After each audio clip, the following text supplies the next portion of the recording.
같이 사도행전 13장 말씀 38절부터 41절까지 말씀 보도록 하겠습니다.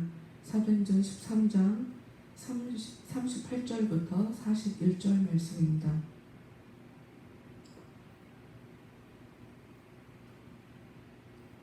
그러므로 형제들아, 너희가 알 것은 이 사람을 힘입어 죄사함을 너희에게 전하는 이것이며, 또 모세의 율법으로 너희가 의롭다 하심을 얻지 못하던 모든 일에도 이 사람을 힘입어 믿는 자마다 의롭다 하심을 얻는 이것이라. 그런즉 너희는 선지자들을 통하여 말씀하신 것이 너희에게 미칠까 삼가라. 일렀을 때 멸시하는 사람들아, 너희는 놀라고 멸망하라. 내가 너희 때를 당하여 한 일을 행할 것이니 사람이 너희에게 일러줄지라도 도무지 믿지 못할 일이라 하였느니라 하니라. 아멘. 그동안 수요일날은 사도행전의 말씀을 계속 보고 있는 중이었는데, 제가 잠시 동안 고세준 목사님께 말씀을 전하도록 수요일날 몇 주 자리를 드렸다가 제가 다시 또 이렇게 오랜만에 사도행전 말씀을 가지고 왔네요. 사도행전 1장부터 13장 37절까지 이제까지 다 봤단 말이에요. 다 봤단 말이에요. 그래서 오늘은 38절부터 41절까지 말씀을 볼 차례예요. 지금 이 말씀은 바울이 회당에서 그 복음에 대해서 사람들에게 이렇게 설교를 하고 있는 부분이에요.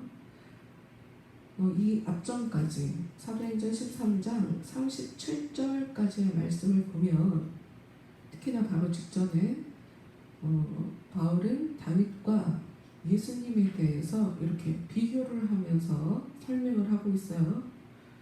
당시 다윗 왕은 유대인에게 있어서 찬란했던 그 과거의 영화로운 그 부강한 그 나라, 다시 돌아가고 싶은 그들의 백성에게 있어서 정말 위대한 왕 다윗이고요. 그의 반면 예수는 메시아로 온 줄 알았는데 아닌 것 같아 라는 생각이 들어서 그 배신감까지 더해져서 예수님을 죽이는 상태죠. 근데 그 둘, 유대인에게 있어서 가장 위대하다고 여겨지는 다윗, 그들에게 있어서 최고의 왕이라고 얘기하는 그 다윗과 예수님을 비교해서 설명을 했어요. 이전까지. 특히나 다윗은 하나님의 뜻을 따라 섬기다가 잠들어, 그러니까 쉽게 말해서 죽어서 썩었지만 하나님께서 살리신 이 예수는 썩지 않았다. 그러니까 본질적으로 너희들이 그렇게 위대하다고 여기는 그 다윗보다 예수가 말도 안 되게 더 위대한 분이다. 지금 이런 얘기를 한 거죠. 역전까지 37절까지. 그러면서 38절 말씀에 이렇게 들어와서 복음이 무엇인지에 대해서 바울이 설명을 하고 있는 부분이에요. 복음이라는 것이 과연 무엇인가? 굿뉴스, 좋은 소식, 복음. 38절을 한 번 더 읽어보도록 하죠. 그러므로 형제들아, 너희가 알 것은, 그러니까 알아라. 너희들이 알아야 된다라고 지금 얘기를 하고 있는 거예요. 이 사람을 힘입어 죄사함을 너희에게 전하는 이것이며, 너희는 알아라. 이걸 알아라. 무엇을 알아야 되냐? 이 사람, 즉 다윗보다 너무 위대해서 다윗과 비교가 안 될 만큼 너무 위대한 그 예수, 하나님께서 다시 살려서 썩음을 당하지 않은 그 예수가, 그 사람을 힘입어 너희들은 죄사함을 받는 것이다 라는 이야기를 하고 있어요. 또 39절 말씀, 또 모세의 율법으로 너희가 의롭다 하심을 얻지 못하던 모든 일에도 이 사람을 힘입어 믿는 자마다 의롭다 하심을 얻는 이것이라. 그러니까 또 두 번째로 강조하고 있죠. 알아야 된다. 뭘 알아야 되냐면 모세의 율법으로 너희가 그렇게 의롭다함을 얻고 싶어서 그렇게 이제까지 힘쓰고 애쓰며 살아왔는데 그럼에도 불구하고 너희가 얻지 못하던 그 의로움을 이 사람 예수를 힘입어서 예수를 믿는 자에게 그 의롭다 하심이 얻어지는 것이다 하는 것을 얘기하고 있어요. 그러니까 총 이 복음에 대해서 바울이 얘기를 하면서 두 가지를 얘기하고 있는 건 거예요. 뭐냐면 율법으로 절대로 의롭게 될 수 없다라는 것, 그리고 예수님을 통해서만 우리는 의로움을 얻을 수 있다라고 하는 이 복음의 본질적인 그 내용 두 가지를 좀 강조하면서 얘기를 하고 있는 거죠. 유대인들은 예수님에 대해서 편견을 가지고 있죠. 선입견을 가지고 있어요. 사람이라고 생각하니까요. 그걸 신이라고 생각하지 않았기 때문에 죽여버렸죠. 메시아가 아닌 것 같아. 우리 생각이 맞아. 쟤는 아니야. 라고 하는 그 편견과 선입견을 가지고 유대인들은 예수님을 죽여버렸단 말이에요. 그런데 하나님은 이 일을 통해, 예수님을 통해 너희에게 죄들의 용서가 선포되었다라고 얘기를 하고 있는 거예요. 죄들의 용서가, 사람들이 갖고 있는 죄들에 대한 용서가 예수님을 통해 선포되었다라고 지금 바울이 이야기를 하고 있는 거예요. 이 말씀만 보면 바울이 썩지 않은 예수, 죽었으나 썩어버린 다윗과 달리 죽었음에도 썩지 않은 그 예수, 그러니까 즉 예수의 부활이 어떻게 죄사함의 근거가 되고 있는지에 대해서는 바울은 얘기하고 있잖아요. 예수님의 부활이 어떻게 죄사함의 근거가 되고 있는지는 얘기를 하고 있잖아요. 그러나 예수 안에서 죄 용서가 일어나고 있고 예수를 통해서만 의로움을 우리가 받고 있다라고 딱 짚어주고 있죠. 유대인들은 장로들의 그 유전, 그러니까 율법, 규칙 이런 것들을 지키기 위해서 굉장히 엄청난 노력을 하는 사람들이었어요. 그래서 하나라도 잘못하면 사실 죄인인 거예요. 완벽하게 100개가 있다 그러면 100개를 다 못 지키면 하나만 어겨도 그건 죄인인 거예요. 여러분 성경이 그렇게 얘기를 해요. 그러니 그들의 삶이 어떻게 편하게 살아갈 수가 있겠어요? 삶 자체가 뭔가 많이 위축되고 억압되고 속은 불안한데 겉으로만 아무렇지도 않은 척 외식적인 삶을 살아갈 수밖에 없어요. 그런데 그들에게 지금 바울이 의로움을 얻을 수 있는, 이들에게 있어서 의로움, 죄사함, 이것은 굉장히 중요하거든요. 왜냐하면 의롭다라는 것이나 죄사함이라는 것 자체가 그들의 생명, 죽고 살고에 관여하는 문제이기 때문에 굉장히 그것에 집중해서 살아가는 그들에게 너네들 이제 그거 그렇게 열심히 했잖아. 근데 그거 안 돼. 라고 하면서 지금 새로운 길을 바울이 제시해 주고 있는 그런 상황인 거죠. 근데 말씀을 잘 보면 39절 말씀 다시 한번 볼게요. 39절 말씀을 다시 한번 보면 중간에 처음부터 또 모세의 율법으로 너희가 의롭다 하심을 얻지 못하던 모든 일에도 이 사람을 힘입어 믿는 자마다 의롭다 하심을 얻는 이것이라. 또 읽어도 왜 읽는지 모르겠죠? 이 말 자체가 좀 어렵게 느껴져요. 일단 우리가 알아야 할 것은 이 의롭다함은 우리가 그 어떤 행동을 해서 의롭게 되어지는 게 아니에요. 이게 굉장히 중요해요. 왜냐하면 우리는 좀 많은 분들이 교회를 다니면서 하나님 앞에 어떻게 뭘 잘하면 복을 받을 수 있을까? 어떻게 해야 구원을 받을 수 있을까? 어떻게 해야 칭찬을 받을 수 있을까? 그런 생각들을 하는 사람들이 굉장히 많단 말이에요. 근데 아니에요. 성경은 우리에게 우리의 행동과 상관없이 의로움이 그분한테 그분에게서 우리에게 주어지는 거라고. 은혜의 선물이라고 신약 성경에만 써 있는 게 아니라 구약 성경에도 이미 써 있단 말이에요. 그럼에도 불구하고 성경에 대해서 너무 잘 알고 있는 이 사람들이 행동을 통해 행동을 잘해서 의로운 행동을 해서 의롭다 칭찬을 얻으려고 했단 말이에요. 말씀을 아무리 많이 알고 있으면 뭐예요? 자기들이 믿고 싶은 대로, 보고 싶은 대로, 해석하고 싶은 대로 해석을 해서 정말 성경이 원하는, 하나님이 원하는, 예수님이 요구하는 그 조건을 제대로 충족해서 살아가고 있지 못하니까 너무나 당연하게 의로움을 얻을 수가 없죠. 그리고 부담만 열심히 하긴 하는데 하나님께서 만들어주신 그 테두리 안에서 예수님께서 허락하신 그 규정 안에서 하는 것이 아니라 그 상관없이 엉뚱한 데서 무엇인가 열심히 하니 하나님께서 원하시는 그것을 절대로 얻을 수가 없는 거죠. 여러분, 우리가 열심히 무엇인가 일을 해야 할 때 보면 내가 정말 잘하고 있는지를 반드시 짚어봐야 돼요. 무엇인가 열심히 한다고 해서 이것이 좋은 결과로 이어질 거라고 생각하시면 그건 굉장히 무지한 생각이에요. 내가 제대로 하고 있나? 이것을 계속적으로 점검해 봐야 할 그럴 필요가 있어요.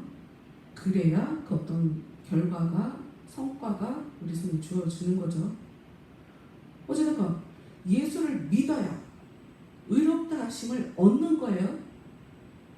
믿으면 그래 너 의로워 라고 얘기하는 그냥 아니 이 말은 쓰고 싶지 않은데 어렵게 느껴질까봐 심적 수동태라고 얘기를 하는데, 그러니까 하나님에 의해서 주어지는 거죠. 나 이렇게 잘했어. 너 잘했네가 아니라 나는 모르겠는데, 내가 잘한 걸 모르겠는데 그분에 의해서 잘했어가 찾아오는 거예요.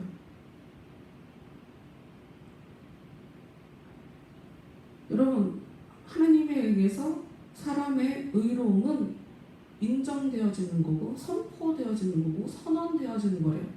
너 의인이야 꽝꽝꽝 심판받았다는 얘기겠죠. 심판하지 않고 어떻게 선언을 해요? 이 사람은 의인입니다 라는 선언이 있으려면 당연히 하나님이 그 사람을 보셨겠죠. 그 사람의 삶을 판결하셨겠죠.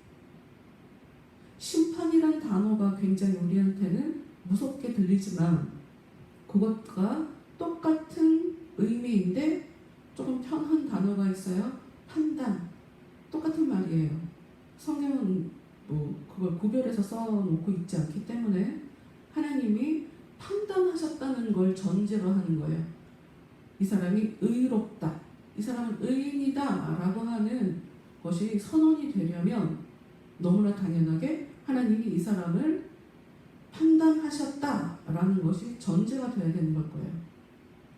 그리고 중요한 하나, 성경 어디에도 죄 용서 없이, 회개 없이 죄 용서는 받지 못해요. 회개, 죄사함은 반드시 고백이 따라야 돼요. 내 편에서 하나님 앞에 죄를 고백하는 것이 있어야 돼요. 그래야 회개, 죄 사함이 우리한테 찾아오는 거예요. 또 성경을 구석구석 우리가 볼 때마다 느끼는 건 시험을 통과할 때도 있어요. 시험을 통과하면서 쉽게 말해서 테스트를 하는 거죠. 얘가 의인일까 아닐까를 하나님께서 긴 시간 사람들을 바라보며 계속 보고 또 보셔서 끝에 가서 답을 주시는 거죠. 시편 32편 1절에 이런 말씀이 써 있어요. 허물의 사함을 받고 자신의 죄가 가려진 자는 복이 있도다. 여러분, 우리는 자주 말씀드리지만 교회는 복 받으러 오는 곳이 확실해요. 근데 제가 복이라고 얘기하면 기복신앙에 대해서 너무 혐오하고 싫어하는 사람들은 왜 무슨 교회를 복 받는 곳이라고 복을 바라는 그런 굉장히 수준 낮은 그런 신앙생활을 하도록 저렇게 말을 하는 것일까? 라고 얘기할 수 있어요. 근데 여러분, 성경을 보면 진정한 복은 죄사함을 받는 게 복인 거예요. 그리고 자신의 죄를 하나님께서 가려주시는 사람, 이걸 바로 복 있는 사람이라고 얘기를 하는 거예요. 그런 사람이 세상에서 얘기하는 복이라는 것이 따라오게 돼 있는 거지, 무작정 우리가 복이 중요하니까 복을 받으러 하나님 앞에 우리가 나온 거다, 그런 의미로 얘기하는 게 아니에요. 그러니까 복을 받기 원하신다면, 하나님께서 복을 주신다고 하니 복을 받기 원하신다면 반드시 해야 할 것이 죄 용서를 받으셔야 돼요. 내 죄에 대해서 하나님이 알았어, 내가 너를 죄인이 아니라고 감춰줄게, 네가 지은 그 죄를 내가 다 가려줄게 라고 하는 그런 선언이 우리한테 따라와야 해요. 그런 사람에게 복이 와요. 레위기라고 하는 성경을 보면 창세기, 출애굽기, 레위기, 구약성경에 세 번째 나와 있는 그 레위기를 보면 각종 제사에 대해서 굉장히 많은 말씀들이 써져 있어요. 거기 보면 속죄, 그러니까 죄를 사해서 죄를 없애서 사함을 받는다. 저 잘못했습니다 라고 해서 용서함을 받는다 라는 이런 반복이 총 10회가 나와요. 10회. 10번이 나와요. 제사를 어떻게 해야 되는지에 대한 기록인데, 그러니 레위기 말씀을 보면 제사를 우리가 왜 지내나? 하나님 앞에 죄를 용서함 받기 위해서 제사를 지내는 것이라고 볼 수가 있죠. 그러니 어쩌면 우리는 예배 시간마다 나와서 우리가 지금 현재 이제까지 지어왔던 죄, 내가 지금 현재 그 죄에서 빠져나오지 못하고 있는 그 죄, 아직 나를 사로잡지는 않았지만 언제든 수시로 내 마음속에서 떠올라서 나를 죄 지을 수 있게 하는 그런 죄, 때로는 내가 구제 중에 알지 못하는 사이에 나도 모르게 내가 몰랐을 뿐 내가 죄를 지었겠지 라고 생각하는 그런 죄들을 이 예배를 통해서 죄사함을 받는 시간이라고 봐야 해요. 에베소서 1장 7절 말씀은 이렇게 말하고 있어요. 우리는 그리스도 안에서 그의 은혜의 풍성함을 따라 그의 피로 말미암아 속량 곧 죄사함을 받았느니라. 죄사함에는 필요한 게 있어요. 예수님의 피예요. 피. 용서함을 받으려면 필요한 게 뭐였냐? 피라는 거예요. 그러니 예수를 믿는 사람은 그리스도 안에서 하나님께서 은혜를 풍성하게 주셔서 예수님의 그 피로 인해 죄사함을 받았다라고 얘기하고 있죠. 그래서 여기서 중요한 게 그리스도 안에서 굉장히 중요해요. 그리스도 안에서 이게 죄사함을 받는 비결이죠. 그리스도 안에서 그를 통해서 예수님을 믿음으로 이렇게. 그리고 골로새서 1장 13절에는 이런 말씀이 써 있어요. 그가 우리를 흑암의 권세에서 건져내사 그의 사랑의 아들의 나라로 옮기셨으니 그 아들 안에서 우리가 속량 곧 죄사함을 얻었도다. 죄사함은 예수님 안에서 일어나는 일이라는 거예요. 그래서 예수님이 우리를 흑암의 그 어두움의 권세, 마귀의 권세, 마귀가 힘을 미치고 있는 마귀의 지배를 받고 있는 그런 우리를 건져내 주셔서 사랑의 아들의 나라로, 아들의 나라는 아들의 나라, 하나님의 나라, 예수님의 그 나라로 우리를 옮겨주셨다라고 얘기를 해요. 근데 그것을 아들 안에서 속량, 곧 죄사함을 얻었도다라는 이야기로 표현하고 있어요. 지금 건진받아서 아들의 나라로 옮겼다라고 하는 이 말씀을 아들 안에서 우리가 죄사함을 받았다 하고 얘기를 하고 있어요. 그렇다고 한다면 일단 구약 성경에서 이 죄사함에 대해서 어떻게 얘기를 하고 있는지를 좀 봅시다. 일단 시편 32편 2절에 이런 말씀이 써 있어요. 마음에 간사함이 없고, 우리가 죄사함이 뭔지 모르잖아요. 예수 안에서 죄사함을 받는다는 게 무엇인지 모르잖아요. 지금 그걸 찾아가는 거예요. 시편 32편 2절 마음에 간사함이 없고 여호와께 정죄를 당하지 아니하는 자는 복이 있도다. 아까 시편 32편 1절에 허물의 사함을 받고 자신의 죄가 가려진 자가 복이 있도다라고 했는데, 이제는 마음에 간사함이 없고 여호와께 정죄를 당하지 아니하는 자가 복이 있다라고 얘기를 하고 있어요. 허물의 사함을 받는다는 게 대체 무엇일까요? 자신의 죄가 가려진다는 게 뭘까요? 우리 마음에 간사함이 사라진다면, 우리 안에 간사함이 사라진다면 그게 바로 그런 사람은 하나님께 정죄를 당하지 않는데요. 그럼 우리는 어떻게 기도해야 되냐? 우리의 마음에 있는 간사함을 뽑아내는 기도를 해야죠. 왜냐하면 예수께서 우리에게 나타나신 것은 마귀의 일을 멸하러 우리한테 나타나셨기 때문에. 마귀의 일이 어디 일어나요? 우리 마음 가운데. 마음의 간사함으로. 이것이 사라지는 것이 바로 죄사함을 받고 있는 거예요. 간사함이 정확하게 뭔지 모르지만 이랬다 저랬다 하는 것이라는 것은 잘 알고 있죠. 구약 성경에서 간사함을 어떻게 이야기하고 있는지는 이제 말씀드릴 건데, 어찌됐건 간사함, 마음에 간사함이 없는 사람은 하나님이 넌 죄인이야를 안 하신다는 거예요.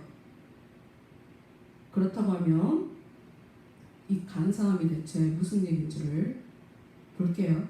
이 비슷한 말씀, 우리가 봤던 지금 시편의 이 말씀을 가지고 일단 바울이 얘기한 걸 한번 짚고 다른 부분으로 갈게요. 바울이 이 말씀을 이런 식으로 표현을 했어요.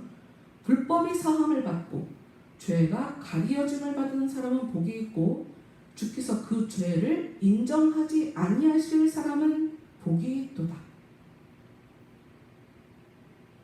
넌 죄가 없어 라고 하나님이 인정해 주셔야 복이 있다는데, 그렇다면 이제 구체적으로 이 간사함에 대해서 우리가 좀 봅시다. 뭔지. 일단 이 간사함이라는 것은 우리가 볼 때 왔다 갔다 하는 것처럼 보이죠. 그런데 성경 원문에 보면 배신하는 것, 사기치는 것, 속이는 것도 간사함이라고 얘기해요. 근데 여기서 특징적으로 보이는 건 나태한 걸, 회의한 것. 왜냐? 성경은 우리에게 정신 차려서 똑바로 자신을 바라보며 살으라고 얘기하거든요. 성경은 우리에게 정신 차려, 정신. 악한 것이 너를 먹으려고 해. 그러니까 정신 차리고 있어야 돼. 그래야지 악한 것한테 먹히지 않아를 얘기하는데, 해이하게, 아무렇지도 않게, 너무 편하게, 당연하게 죄를 지을 수밖에 없겠죠. 상황에 따라 이랬다 저랬다 일관성 없이 이랬다 저랬다 왔다 갔다, 이런 간사함이 우리 안에 있으면 안 돼요. 하나님 앞에 일관성 있게 살아야죠. 일관성 있게. 예레미야 48장 10절 말씀을 볼게요. 예레미야 48장 10절. 찾아줄 거죠. 예레미야 48장 10절 여호와의 일을 게을리하는 자는 저주를 받을 것이요 자기 칼을 금하여 피를 흘리지 아니하는 자도 저주를 받을 것이로다. 여러분 지금 말씀이 여호와의 일을 게을리하는 자라고 하는 이 부분이 바로 간사하다는 뜻이거든요.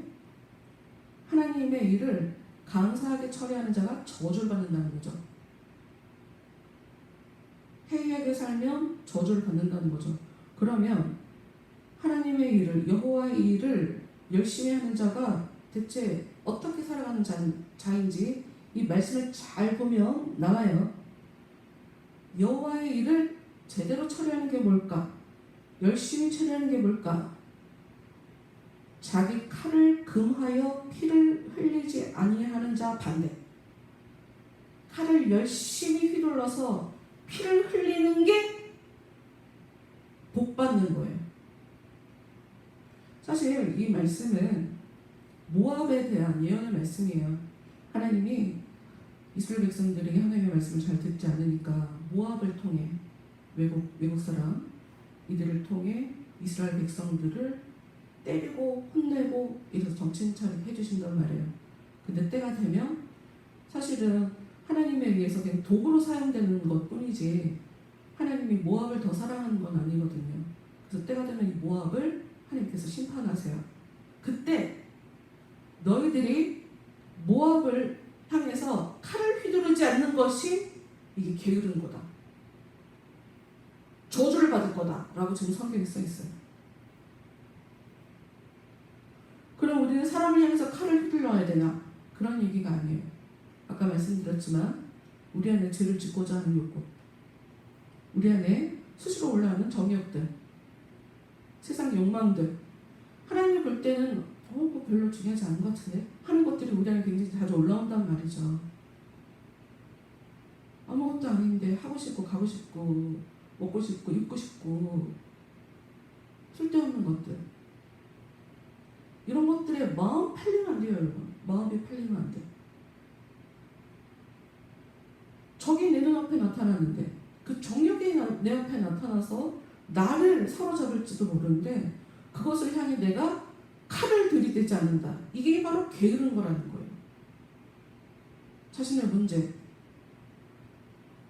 내 안에 악함, 부지런히 바라보며 얘를 정리하지 않는 한 내가 얘한테 잡아먹힐 거를 생각하고 이것들을 가지고 특히 내 못된 행동이나 생각 같은 걸로 드러나겠죠. 이것들을 계속 뽑아내는 기도가 굉장히 중요해요. 이게 지금 의로워지고 있는 건 거예요. 이런 게 바로 의로워지고 있는 거라고. 또 호세아 7장 1절 말씀을 보면 이런 말씀이 써 있어요. 내가 이스라엘을 치료하려 할 때에 에브라임의 죄와 사마리아의 악이 드러나도다. 그들은 거짓을 행하며 안으로 들어가 도둑질하고 밖으로 떼지어 노략질을 하며. 그럼 지금 하나님의 목적은 이스라엘을 치료하는 데 있어요. 근데 이스라엘을 치료하려고 보니 에브라임과 사마리아가 지은 죄가 드러나요. 여러분 에브라임도 이스라엘 집하고 사마리아도 이스라엘을 얘기하는 거예요. 무엇이냐? 하나님이 우리를 치료하실 때 어떤 일이 벌어지냐? 우리 안에 범죄한 것들이 드러나게 돼 있어요. 삶을 살면서 나도 모르게 죄를 지어요. 아니면 겉으로 드러나지 않았는데 나 그런 죄를 지었었는데 이렇게 생각이 들죠. 이렇게 자신이 죄인이라는 것을 깨닫게 되는 일이 벌어진다는 건 바로 하나님이 나를 치료하고 있다는 뜻이에요. 내가 얼마나 거짓되게 살았는지, 내가 얼마나 다른 사람의 것을 탐내며 살았는지, 하나님이 내 영혼을 치료할 때 내 영혼의 내적 상태를 보여주신다는 걸 얘기해요. 그런데 16절 말씀 호세아 7장 16절 말씀. 그들은 돌아오나 높으신 자에게로 돌아오지 아니하니 속이는 활과 같으며 그들의 지도자들은 그 혀의 거친 말로 말미암아 칼에 엎드러지니 이것이 애굽 땅에서 조롱거리가 되리라. 하나님이 지금 이스라엘을 구원해 주려고 하는 상황이에요. 은혜를 베풀어 주세요. 그래서 이들이 힘들었던, 말을 듣지 않아서 하나님에 의해서 고난을 당하게 했던 그 모든 일들을 정리를 시켜주신단 말이에요. 정리를 시켜주셨는데 이들이 하나님께 돌아오지 않았다라고 얘기해요. 힘들면 하나님을 찾았는데, 그래서 하나님이 구해주셨는데 정작 그 어려움이 해결되고 나니 하나님께 돌아오지 않았단 말이에요. 배신 때린 거지. 이걸 바로 간사하다라고 얘기를 하고 있는 거예요.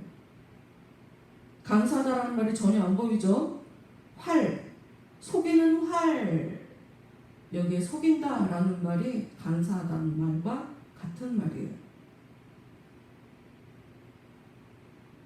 그럼 우리가 본격적으로 시편 말씀을 좀 보도록 할게요. 시편 78편. 78편.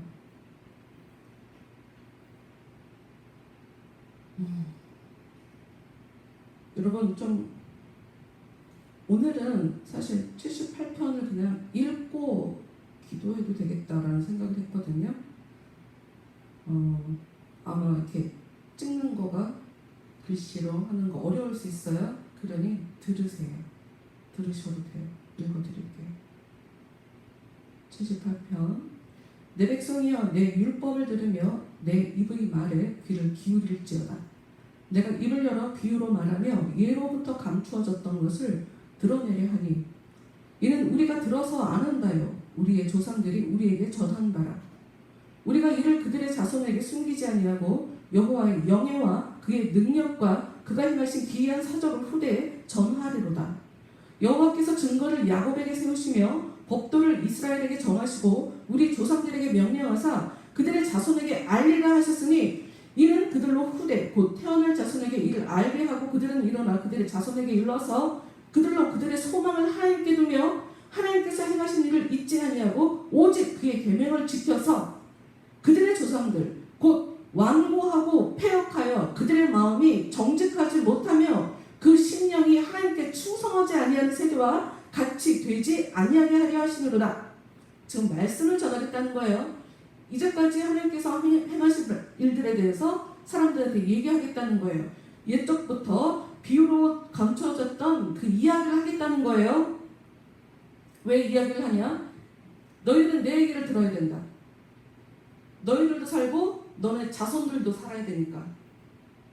너희 조상들은 고집스럽고 불순종하며 살았다. 그들은 정직하지 못했고 하나님께 충성되지 못했다. 그들처럼 되지 않고 그들은 내가 죽여버렸으니까. 내가 너희들한테 살려주려고 지금 말씀을 전한다. 말씀을 들어라 하는 것이 지금 시편에서 얘기를 하고 있는 거예요. 아까 우리가 잠시 에브라임 얘기를 봤죠? 네, 에브라임 얘기가 나옵니다.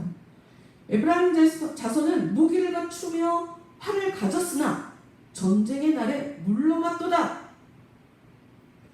여러분, 에브라임은 실은 하나님께서 12지파들 중에 첫 번째 선택한 지파예요. 요셉의 아들이거든요. 근데 얘네들이 힘이 있는데 전쟁할 때 같이 전쟁하지 않았다는 거죠. 10절 그들이 하나님의 언약을 지키지 아니하고 그의 율법 준행을 거절하며 여호와께서 행하신 것과 그들에게 보이신 그의 기이한 일을 잊었도다. 옛적에 하나님의 애굽 땅 소환들에서 기이한 일을 그들의 조상들의 목전에서 행하셨을 때 그가 바다를 갈라 물을 무더기같이 서게 하시고 그들을 지나가게 하셨으며 낮에는 구름으로 밤에는 불빛으로 인도하셨으며 광야에서 반석을 쪼개시고 매우 깊은 곳에서 나오는 물처럼 흡족하게 마시게 하셨으며 또 바위에서 시내를 내사 물이 강같이 흐르게 하셨으나 우리 잘 알고 있죠? 하나님께서 이스라엘 백성들을 어떻게 은혜로 광야에서 인도해 주셨는지. 그런데 그들은 계속해서 하나님께 범죄하여 메마른 땅에서 지존자를 배반하였도다. 사람들이 계속 하나님에 대해서 배반했다는 거예요. 하나님 계속 사랑으로 인도해 주시고 계시는데, 보살펴 주고 계시는데, 그 상황에 사람들은 하나님을 배반하고 있다는 거죠. 이렇게 간사하는 거예요, 지금.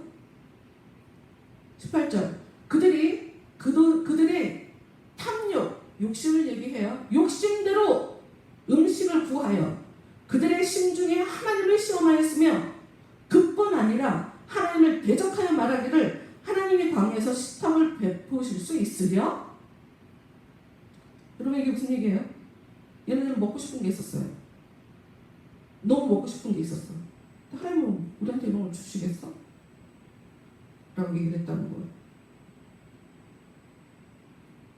하나님을 시험한다는 거죠.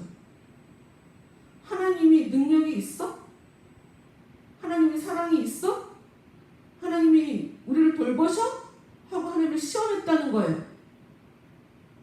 은혜를 받아서 살고 있는 이들이. 20절. 보라, 그가 방석을 쳐서 물을 내시니 시내가 넘쳤으나 그가 능히 떡도 주시며 자기 백성을 위하여 고기도 예비하시리야. 분명히 하나님이 물이 없는 상황에 반석을 통해서 물을 마시도록 사람들한테 은혜를 베풀어 주셨죠. 그런데 얘네들이 먹고 싶은 건 고기거든요. 하나님 고기를 주시겠어? 라고 한다는 거예요.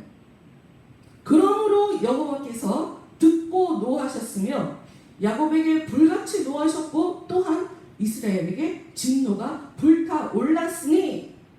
여러분, 하나님이 지금 왜 이스라엘 백성들에게 화를 내는지, 왜 하나님이 진노하고 계신지 그 다음 말씀을 22절 말씀, 시편 78편 22절 말씀을 보면 나와요. 이는 하나님을 믿지 아니하며 그의 구원을 의지하지 아니한 때문이로다. 여러분, 우리가 왜 하나님 앞에 와서 복을 달라고 해요? 왜 간사하게 살아요?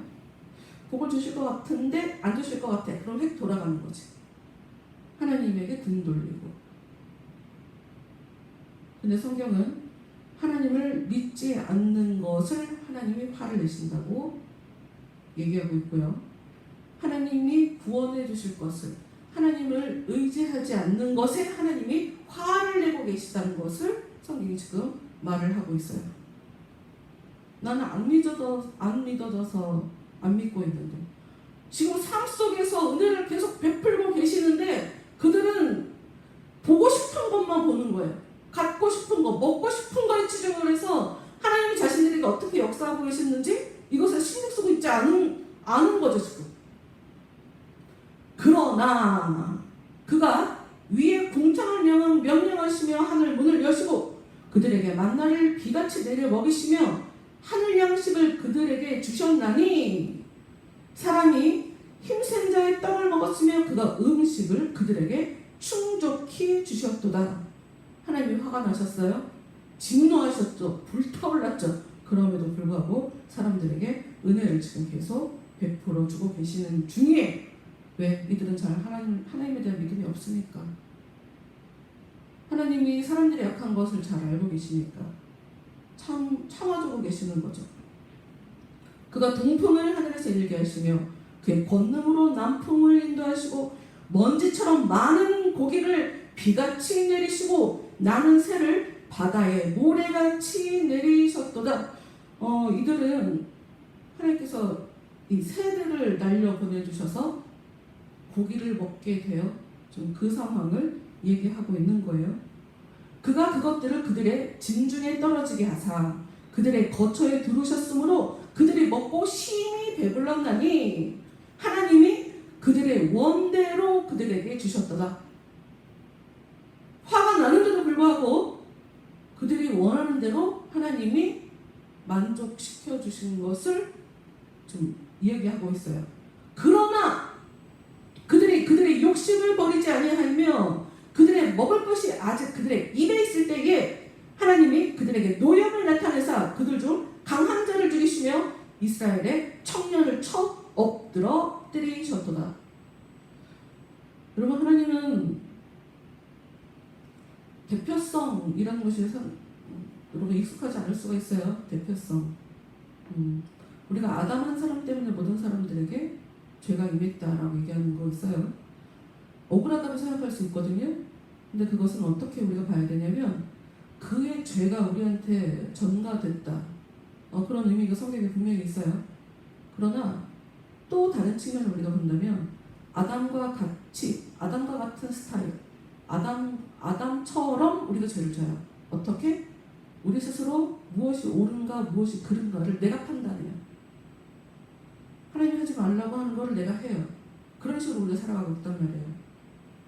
근데 아담 하나를 벌을 주시며 모든 사람을 살려주시는, 이게 그 르네 지라르라고 하는 굉장히 유명한 학자가 있는데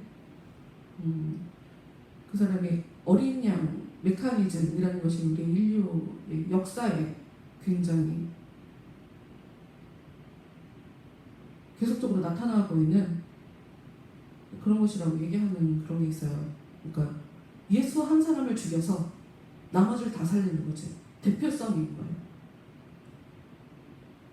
여러분 지금 예수님의 죽음이 하나님을 향하고 있어요. 하나님한테 바쳐진 거예요. 예수님의 죽음이 사람들한테 바쳐진 거예요. 사람들한테 바쳐진 거예요. 사람들한테. 예수의 죽음이. 어찌됐건 하나님은 강한 자. 그래서 다른 사람들이 하나님처럼 여기는 자, 하나님 앞에 힘쓰는 사람, 그 강한 자를 죽여요. 약한 자들에게 다시 기회를 주세요. 32절. 강한 자, 청년들이 막 죽어나가는 것을 봤어요. 사람들이. 이러함에도 그들은 여전히 범죄하여 그의 기이한 일을 믿지 아니하였으므로 하나님이 그들의 날을 헛되이 보내게 하시며 그들의 횟수를 두려움으로 보내게 하셨도다. 하나님이 그들을 죽으실 때에 그들이 그에게 구하며 돌이켜 하나님을 간절히 찾았고 하나님이 그들의 반석이시며 지존하신 하나님이 그들의 구속자이심을 기억하였도다. 여러분 고난이 되게 좋은 거 아니에요? 하나님이 딱 끊고 고난, 고생을 시키니 그들이 하나님에 대해서 찾고 하나님을 생각하게 됐어요. 근데 그 다음 말씀, 그러나 그들이 입으로 하나님에게 아첨하며 자기 혀로 하나님에게 거짓을 말하였으니 이는 하나님께 향하는 그들의 마음이 정직함이 없으며 그의 언약에 성실하지 아니하였음이로다. 사람들이 힘들 때 하나님 앞에 나오죠. 저 이거 해주시면 저 이렇게 살게요. 하나님 도와주세요. 제가 잘못했어요. 저 앞으로 신앙생활 잘하겠습니다. 대부분 그때뿐이에요. 대부분 그때뿐이에요. 정직하지 않죠. 자기가 뱉은 말에 대해서 성실하게 약속을 지키지 않아요.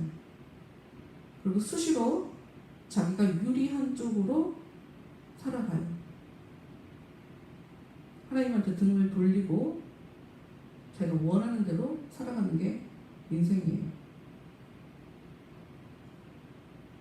오직 하나님은 긍휼하심으로 죄악을 덮어주시어 멸망시키지 아니하시고 그의 진노를 여러 번 돌이키시며 그의 모든 분을 다 쏟아내지 아니하셨으니 그럼에도 불구하고 하나님이 사람들에게 자신이 가지고 있는 모든 죄를 다 쏟지 않았다는 거죠. 왜? 그들은 육체고 가고 다시 돌아오지 못하는 바람임을 기억하셨습니다. 보잘것 없는 인간이라는 것을 하나님이 너무 잘 알고 계시니까, 내가 건들면 쟤는 죽을 거라는 걸 하나님이 잘 아시니까. 그들이 광야에서 하나님께 반항하며 사막에서 하나님을 슬프게 하시니 몇 번인가 그들이 하나님을 거듭거듭 시험하며 이스라엘의 거룩한 일을 노엽게 하였도다. 그들이 그의 권능의 손을 기억하지 아니하며 대적에게서 그들을 구원하신 날도 기억하지 아니하였도다. 여러분 생각하세요. 뭘 생각하냐? 이제까지 여러분의 삶 가운데서 하나님께서 은혜를 베푸신 것이 있다면 그거 붙잡고 사세요. 그거 붙잡고 옛날에는 이러셨는데 저한테 지금 왜 이러세요? 이런 얘기 좀 하지 마요.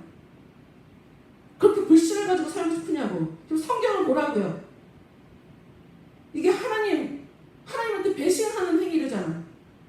하나님을 믿지 못하게, 하나님을 믿지 않아서 하나님 너무 화가 나신다잖아요. 하나님을 의지하지 않아서 하나님이 진노가 일어난다잖아요.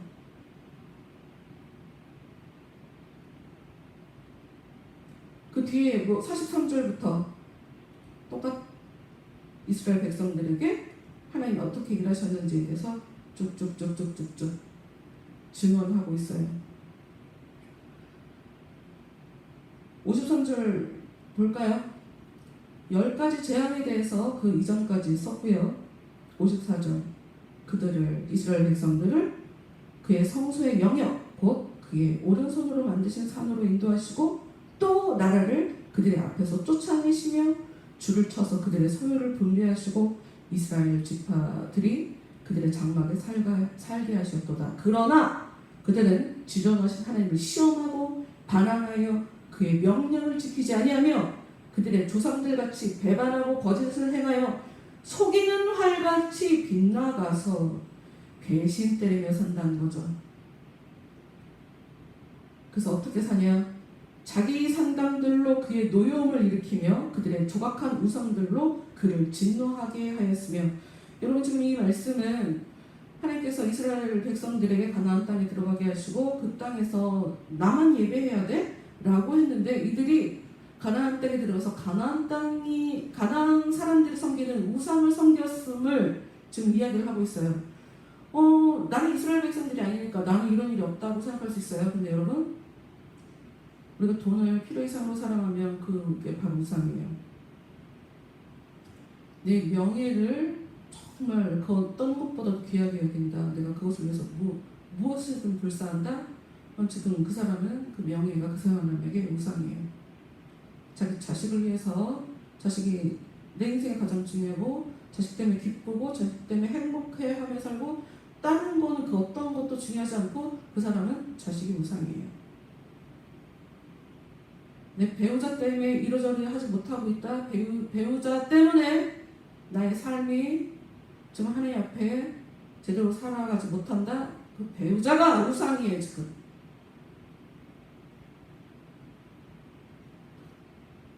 하나님이 들으시고 분내어 이스라엘을 크게 미워하사 사람 가운데 세우신 장막 곧 실로의 장막을 떠나시고 그가 그의 능력을 포로에게 넘겨주시며 그의 영광을 대적의 손에 붙이시고 그가 그의 소유 때문에 분내사 그의 백성을 칼에 넘기셨으니. 이스라엘 백성들은 수시로 하나님을 배신했고 그래서 하나님은 이스라엘 백성들의 포로, 그 사람들이 강해져서 그들에 의해 이스라엘 백성들을 계속 공격하도록 그렇게 만드세요.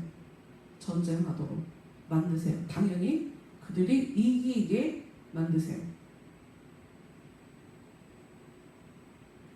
그들의 청년은 불에 살라지고 그들의 처녀들은 혼인 노래를 들을 수 없었으며 그들의 제사장들은 칼에 엎드러지고 그들의 바보들은 애곡도 하지 못하였도다. 그때에 주께서 잠에서 깨어난 것처럼 포도주를 마시고 보암처럼 용사처럼 일어나사 그의 대적들을 처음 물리쳐서 영원히 그들에게 욕되게 하셨도다. 여러분, 참 하나님 화를 내시고 버렸다가 다시 또 쫓아가서 그들을 구해주고 있는 것을 성경이 얘기하고 있죠.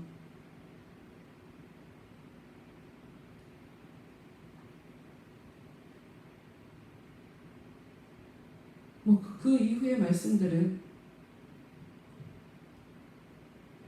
다음에. 여러분 어떤 게 감사한 거예요? 하나님의 은혜 가운데서 하나님께서 베풀어 주신 것을 누리며 우리가 살아가는데, 이제껏 그렇게 살아왔는데 하나님에 대해서 수시로 의심하며 하나님을 믿어드리지 않는 것, 또 나아가 하나님을 의지하지 않는 것, 이런 사람들은 하나님께 정죄를 당하는 거예요.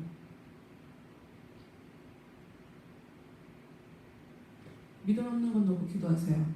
여러분 믿음 주실 거예요. 그리고 흔들리는 것, 수시로 흔들리는 것, 이거 놓고 기도하세요. 그리고 아까 우리가 말씀을 통해서 하나님 앞에 내 모습을 내가 제대로 분별하지 않고 파악하지 않고 내가 게으르게 살아가는 것, 내가 마땅히 예수님은 우리 안에 버려져 있는 마귀의 일을 멸하러 오셨는데 그분을 내가 모시고 살면서 내가 죄를 지었든지, 분명히 하나님은 구원을 해 주시기 위해 사람들의 죄를 들춰낸다고 써있는데 내 죄에 대해서는 관심도 없고 어떻게 하면 내가 뭘 더 먹을까, 뭘 입어야 되나, 이렇게만 사는 그 태만, 그 게으름, 그 악함, 그건 기도해야 할 기도 제목이에요. 그러나 다만 한 가지 여러분, 그 우리에게 소망이 있으면 성경을 보면 하나님이 믿음이 정말 연약할 때는 화가 나셔도 기다려주고 참아주신다는 하나님이라는 것을 다른 때 이렇게까지 뭐 시편 한 편을 다 본 적은 없었던 것 같아요.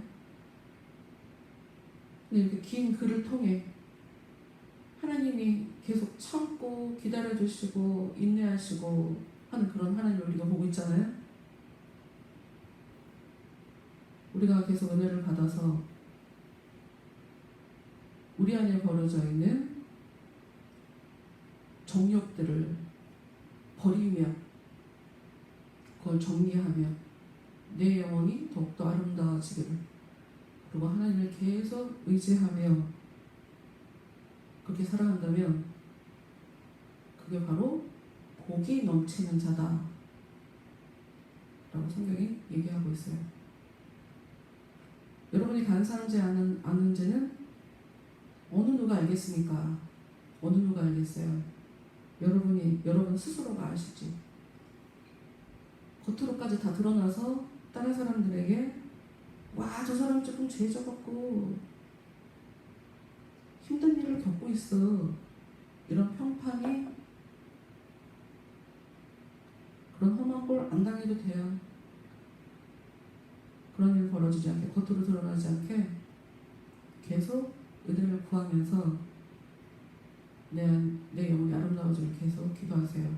그러면 여러분 더 복으로 넘치도록 여러분의 삶이 정말 바뀔 겁니다. 하나님이 여러분을 더 사랑해 주실 거예요. 하나님 나를 치료해 주세요. 하나님 내 죄를 들춰주세요. 다시 얘기지만 겉으로까지 드러나지 않아도 돼요. 그냥 알려주세요. 조용히 알려주시니까 하나님 제 문제를 고쳐주세요. 제가 이 죄 문제를 해결할 수 있도록 하나님 도와주세요.